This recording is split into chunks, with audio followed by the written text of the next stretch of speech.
Bonjour à tous et bienvenue dans la Bulle du Lombard, votre rendez-vous mensuel pour tout savoir sur l'actu BD. Et aujourd'hui, nous sommes au Musée de la Résistance nationale pour vous présenter notre nouvelle série Résistance. Mais tout d'abord, je vous propose de découvrir les nouveautés du mois. Pour sa 16e aventure, le cancre Ducobu se voit confisquer Rick Sputnik, son magazine préféré. Mais Monsieur Latouche va rapidement devenir accro aux aventures du cosmonaute de l'humour. Grâce à Gaudi et Zidrou, découvrez enfin le magazine préféré de Ducobu, Rick Sputnik, 52 pages d'histoire et de gags. Drogue, sexe et cadavres, on retrouve de tout en remuant la boue de la Cité des Anges. Larry est prêt à aller jusqu'au bout, mais sait-il combien lui coûteront certaines vérités ? La traque de Wetcher se poursuit. Avec un peu d'instinct, beaucoup de chance et des litres de sang versés, Larry Bimax et ses acolytes vont bientôt découvrir son identité. Il y a 6 ans, ce fut la fin du monde. Freak Angels raconte ce qui se passe ensuite. Warren Ellis signe ici un scénario post-apocalyptique prenant et surprenant. Le château de Rosenthal est réputé imprenable. Pourtant, une puissante armée tente d'en faire le siège. C'est alors que le grand dragon apparaît dans le ciel. Moi Dragon est la nouvelle série Heroic Fantasy de Juan Jiménez. Et enfin, retrouvez nos très belles intégrales. Jonathan vous entraîne dans une aventure intérieure et contemporaine, tandis que Buddy Longway affronte les guerres indiennes qui apporteront leur lot de violence et d'injustice. Après la caste des métabarons, Juan Jiménez, le maître de l'Heroic Fantasy, est de retour avec une nouvelle épopée en 3 tomes, Moi Dragon. Je vous propose de découvrir la bande-annonce sans plus tarder.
Le 18 juin 1940, le général de Gaulle lance son célèbre appel depuis Londres.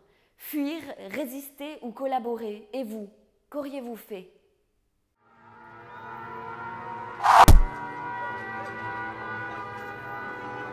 Résistance, c'est l'histoire de 3 personnages qui sont pris dans les tourments de la guerre, la Seconde Guerre mondiale. C'est la 2e fois que j'aborde le sujet historique, mais bon, avant c'était avec Time Twin, c'était complètement fun, donc je prenais quelques éléments et après je me suis dit, bah tiens, on va faire quelque chose d'action-aventure rigolo et tout.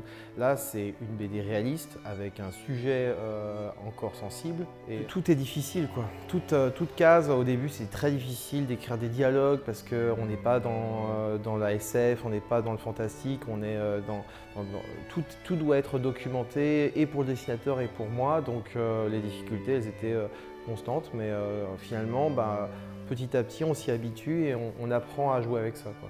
C'est un sujet qui est inscrit dans la mémoire collective, qui a touché beaucoup de gens évidemment, de par le monde et notamment en France.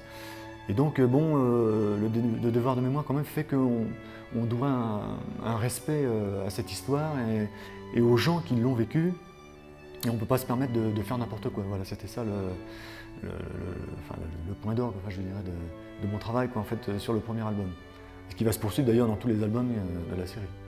Une époque justement trouble comme la Seconde Guerre mondiale amène à des comportements extrêmes et changeants suivant les situations. Donc je trouve que c'est un bon terreau pour une bonne histoire.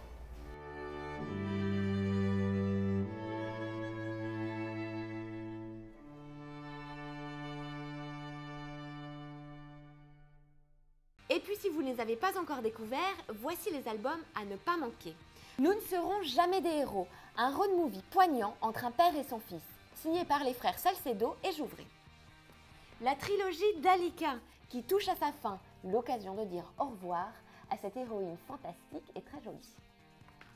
Et surtout, n'oubliez pas de demander à votre libraire Cramix, notre revue humoristique dénicheur de jeunes talents. Voilà, je vous rappelle que vous pouvez retrouver l'intégralité des infos et des vidéos sur notre site lelombard.com. À très vite et surtout, bonne lecture.